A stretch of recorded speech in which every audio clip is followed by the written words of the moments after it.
n'u k'a ma l'indépendant a ka di n na o da tɛ bila diɲɛ negetana kɔ Wajibate minnu ye maa min ye ninnu bila Bamanja wale la a n'a b'u da k'a ti bɛn tile 2 in na Wajibate i k'a dɔn Mali Burkina Niger fiyɛfiyɛbaden min bɛ yen Wajibate Bamanjuw ɲɛna ko kɛnɛ langolo e ko a ma kɛ caman gaburu dingɛ ye de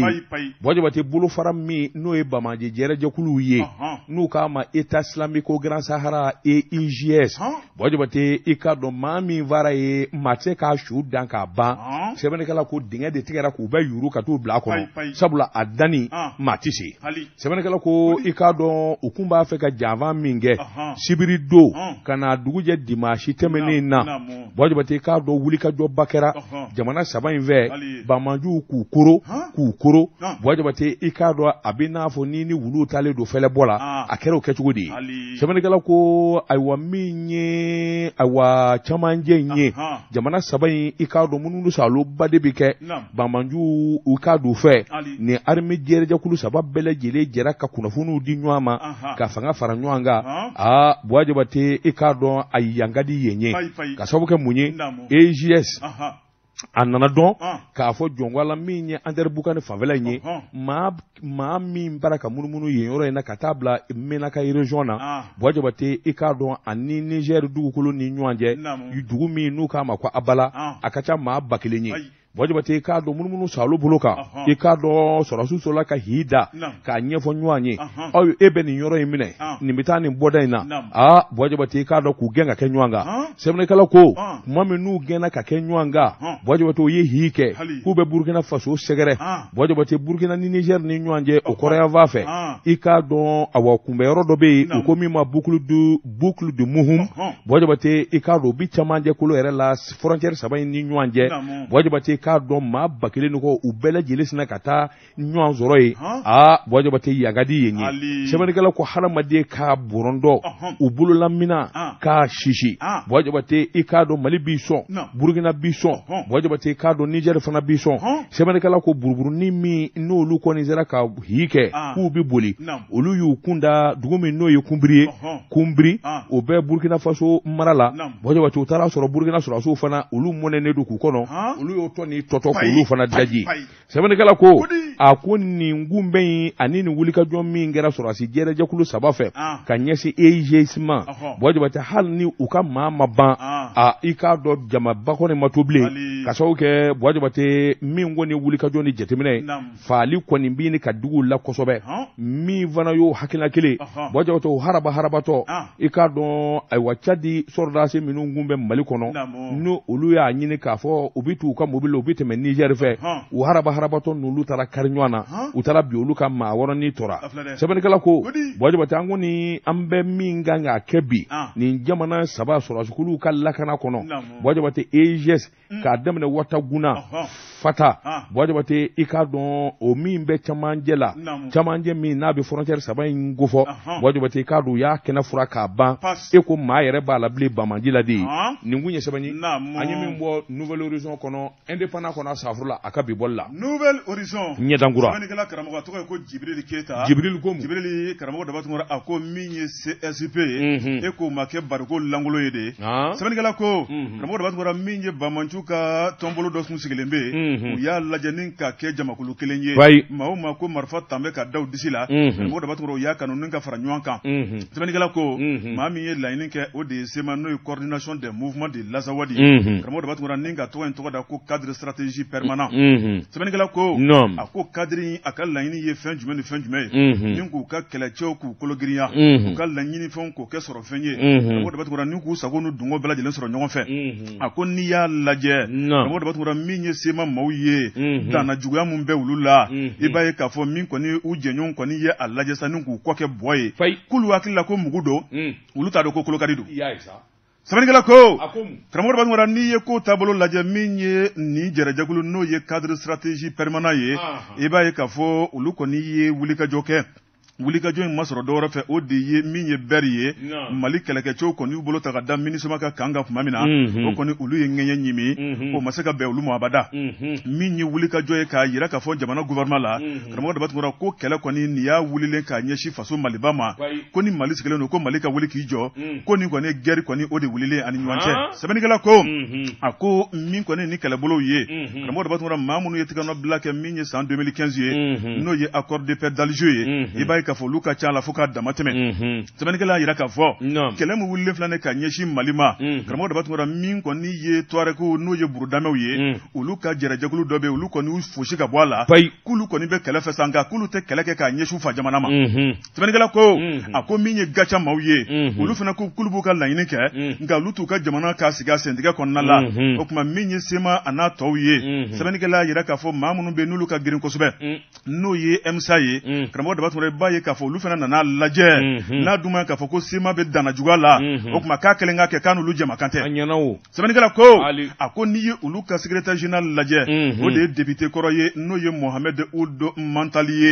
ale y'i sigi k'i miiri a ko kɛlɛ ye tiɲɛ ye kɛlɛ dabila bali a na kɛ n'i bɛ ko wɛrɛ nɔfɛ sɛbɛnnikɛla ko a ko bonya jumɛn bɛ Mali gouvernement ma min ta ni ka banmaci kɔrɔw sɛgɛrɛ bonya jumɛn bɛ colonel Assimi Goïta karamɔgɔ Daba Tunkara a la kuma masurun ye mun ye u taara ni k'u don gouvernement la u taara k'u kɛ député ye karamɔgɔ Daba Tunkara u mago bɛ fɛn o fɛn la a bɛ ta ni k'a bɛɛ lajɛlen d'u ma sɛbɛnnikɛla ko min ye bonya a kɛra fo k'a dama tɛmɛ hali bi n'o ma maa min fa karamɔgɔ Daba Tunkara k'i ko wɛrɛ ɲinina don o tuma min kɔni ye Sema ye k'a kɛlen k'a ka kɛlɛ kɛ ani maa jɛma kan tɛ bilen sɛbɛnnikɛla ko min ye Sema maaw ye e k'u sigilen tɛ nimisa kɔnɔ bi sabu u jigi tun bɛ cɛdenw kan k'u gɛrɛ ta ka Mali sɛgɛrɛ bɛɛ y'i fosi ka b'u bolo tɔrɔ kelen na u ma foyi yala maa damadɔ dɔrɔn i b'u compter sisan n'a cayara maa 1000 o ye mun ye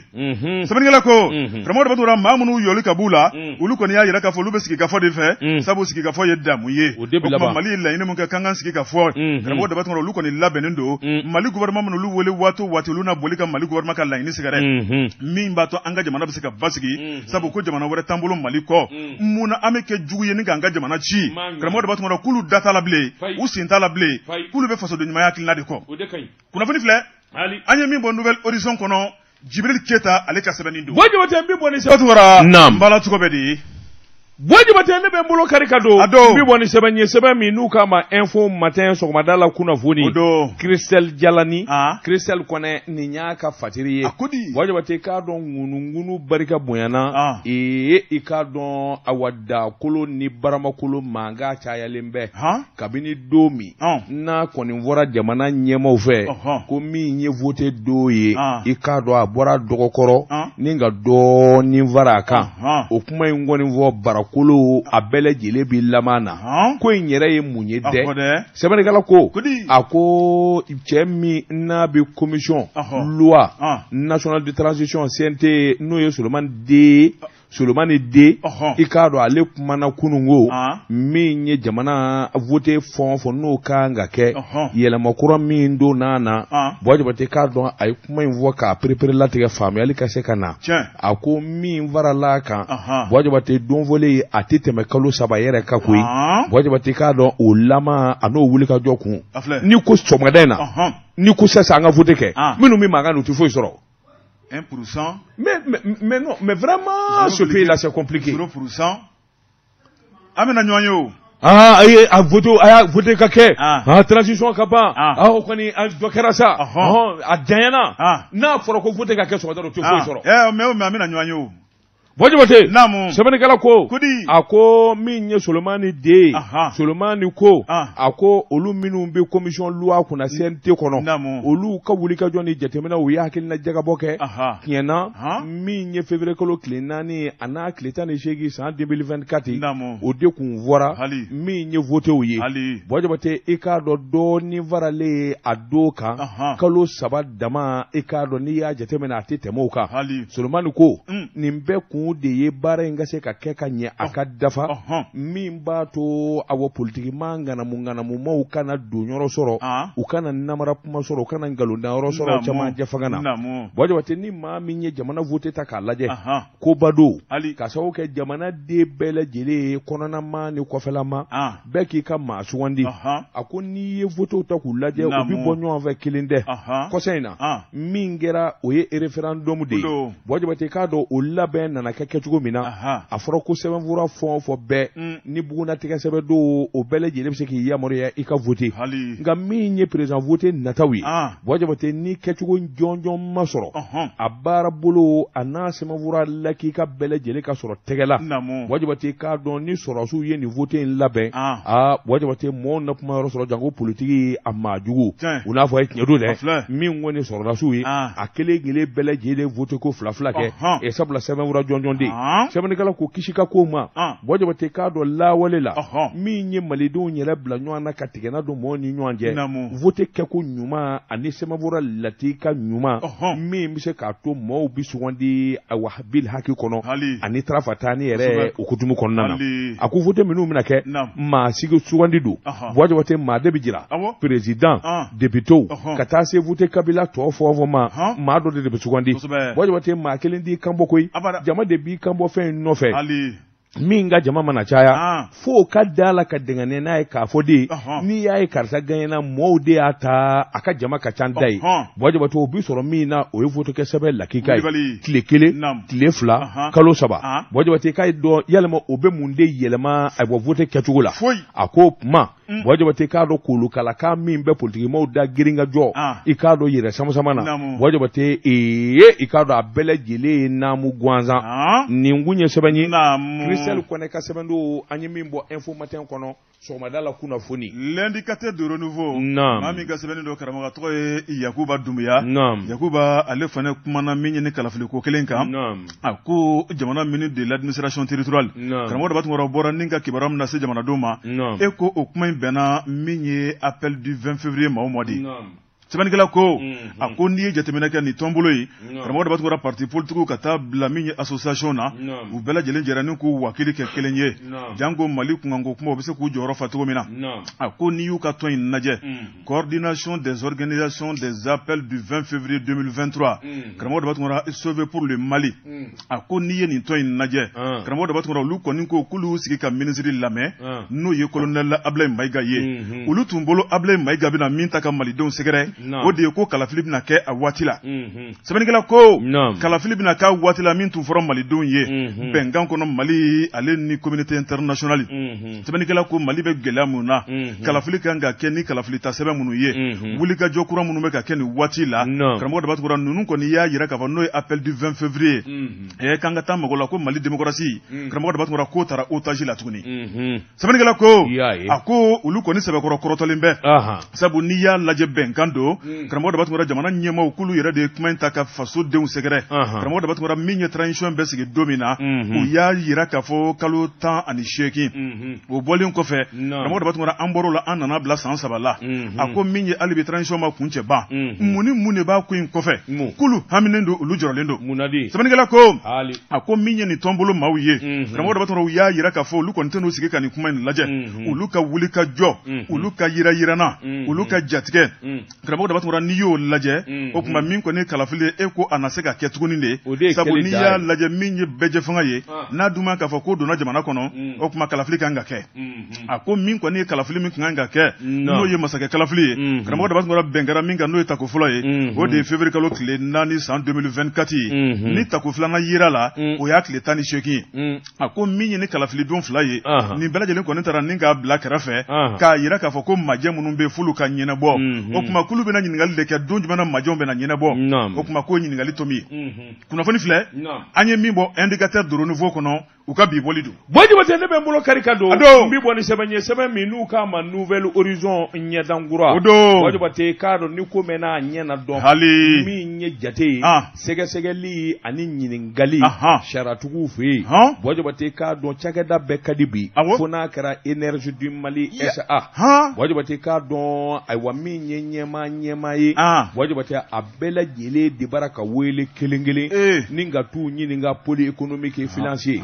wajibate sɛbɛnnikɛla ko minisiri kura min nana madame Bintu Kamara ale de bɛ i k'a dɔn courant ani ji kunna wajibate i k'a dɔn jateminɛw ani énergie yɛrɛ walankatali ka halaki wajibate i k'a dɔn ka jamanadenw ni tɔɔrɔ kuranko dɛsɛ la nin kɔni kɛra ko ye min n'a barika bonyana don o don a bɛ kɛ malidenw ɲɛna kuranko gɛlɛya i k'a dɔn a na duga